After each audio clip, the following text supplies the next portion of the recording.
Նախապատրաստվի Հրանտ Բագրատյան։ Հարգելի գործընկերներ, նախ շնորհակալ ենք, որ ընդունել եք մեր հրավերը եւ ներկա եք այս կարևոր քննարկմանը։ Ինչպես արդեն իմ գործընկերները նշեցին, մենք այս քննարկմանը հրավիրել էինք նաեւ գլխավոր դատախազին, ով մեկ շաբաթ առաջ այս դահլիճում ուժային կառույցների մյուս ներկայացուցիչների հետ մարտի 1-ի ողբերգական դեպքերը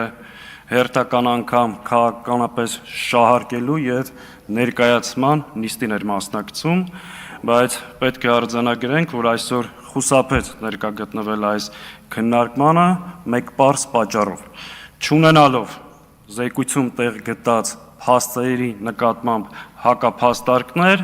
եւ նաեւ չունենալով պատասխաններ մի շարք ապօրինությունների, որոնք իրականացվում են շատ հաճախ կամ դատախազության անմիջական նախաձեռնությամբ կամ դատախազության մասնակցությամբ։ Մենք այս քննարկմանը հրավիրել ենք նաեւ Հայաստանում հավատարմագրված դեսպանություններին, միջազգային կազմակերպություններին, բոլոր նրանք, ովքեր մասնակցում են, շնորհակալ ենք, բայց ստեղ եւս պետք է արձանագրենք, որ մեր միջազգային գործընկերներից շատերը նախընտրեցին ներկա չլինել այս դահլիճում եւ չլսել ու մոտիկից չծանոթանալ Հայաստանում ժողովրդավարության իրական վիճակի մասին։ Ամեն դեպքում մենք կգտնենք արդյունավետ ձևաչափեր այս քննարկման արդյունքները ամփոփելու եւ միջազգային կազմակերպություններին եւ մեր գործընկերներին ներկայացնելու համար։ Հարգելի գործընկերներ, ակնհայտ է, որ Հայաստանի Հանրապետությունը կանգնած է պետականության, ինքնիշխանության, ազգային ինքնության պահպանման լրջագույն վտանգի առջև։ Հայաստանի Հանրապետության իշխանության ղեկին հայտնված այս վարչախումբը, ում անմիջական մասնակցությամբ եւ մեղսակցությամբ Արցախում տեղի ունեցավ էթնիկ զտում, ցեղասպանություն, Արցախը հանձնելուց հետո հետևողականորեն պայքար է սկսել մեր ազգային ինստիտուտները կազմաքանդելու, մեր հոգևոր արժեքների ու ինքնության հիմքերը ոչնչացնելու ուղղությամբ։ Եվ իրենց այս հակահայ ծրագրերը իրականացնելու համար սկսել են բռնաճնշումների նոր ալիք եւ բոլոր նրանք, ովքեր կանգնած են հայկական պետական շահերի պաշտպանության դերում, հերթով փորձում են կեղծ շինծու մեղադրանքներով կալանավորել եւ մեկուսացնել։ Հայաստանի Հանրապետությունում մենք հասել ենք նրան, որ մեր քաղաքացիների հիմնարար ազատությունները սահմանափակված են։ Խոսքի ազատ իրավունք, ընտրվելու իրավունք, աշխատանքի իրավունք, սեփականության իրավունք։ Այսօր մեր երկրում ազատ խոսքի համար մարդուն մեղադրանք են առաջադրում ու կալանավորում են։ Այսօր եթե ընդդիմադիր գործիչը ընտրվում է համայնքի ղեկավար, կամ ձերբակալում են, կամ սպանում։ Այսօր Հայաստանի Հանրապետության քաղաքացին, եթե այս իշխանություններին չի քվեարկում եւ ունի այլ տեսակետ, աշխատանքից հեռացնում են։ Քաղաքական հայացքների համար մարդկանց սեփականությունը խլում են։ Եվ այս ամեն ինչը տեղի է ունենում այս իշխանությունների կողմից մեր երկրի սահմանադրական կարգի դեմ ուղղված ոտնձգությունների շրջանակներում։ Եվ սիրելի ներկաներ, այս պայմաններում ինչն է մեր առաջարկը։ Մենք կարծում ենք, որ ընդդիմադիր դաշտի բոլոր ուժերը, ազգային պետական մտածողություն ունեցող քաղաքական եւ հասարակական շրջանակները պարտավոր են մեկտեղել իրենց ջանքերը եւ հնարավորությունները այս իրավիճակը կասեցնելու եւ փոխելու համար։ Մենք կարծում ենք, որ Հայաստանի քաղաքական ընդդիմադիր դաշտի ուժերը անկախ իրենց տարաձայնություններից տարբեր հարցերի շուրջ գոյություն ունեն կարևոր առանցքային օրակարգային հարցեր, որոնց շուրջ պետք է համագործակցեն եւ արդից օգտվելով հրապարակային կերպով այդ առաջարկը եւ այն կետերը, որոնց շուրջ կարելի է համագործակցել, մենք ներկայացնում ենք։ Առաջինը՝ բոլոր օրինական միջոցներով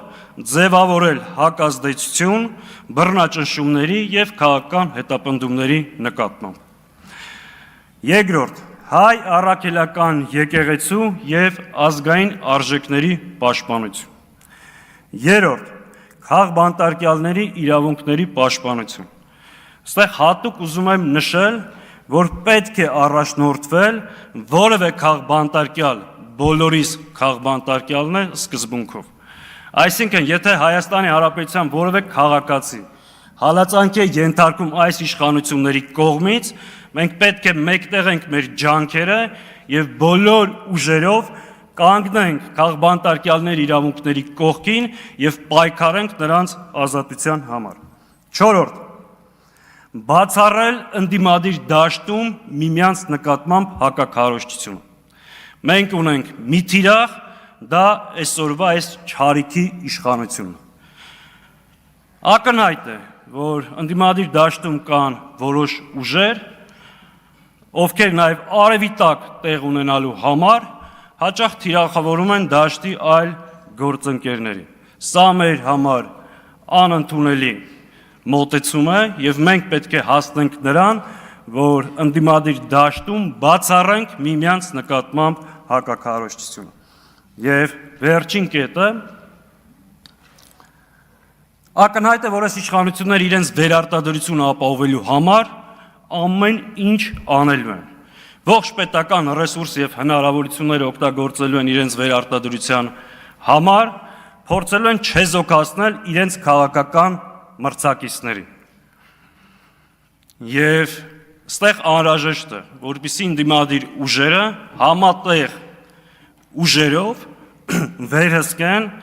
նախընտրական, ընտրական եւ հետընտրական ամբողջ գործընթացը,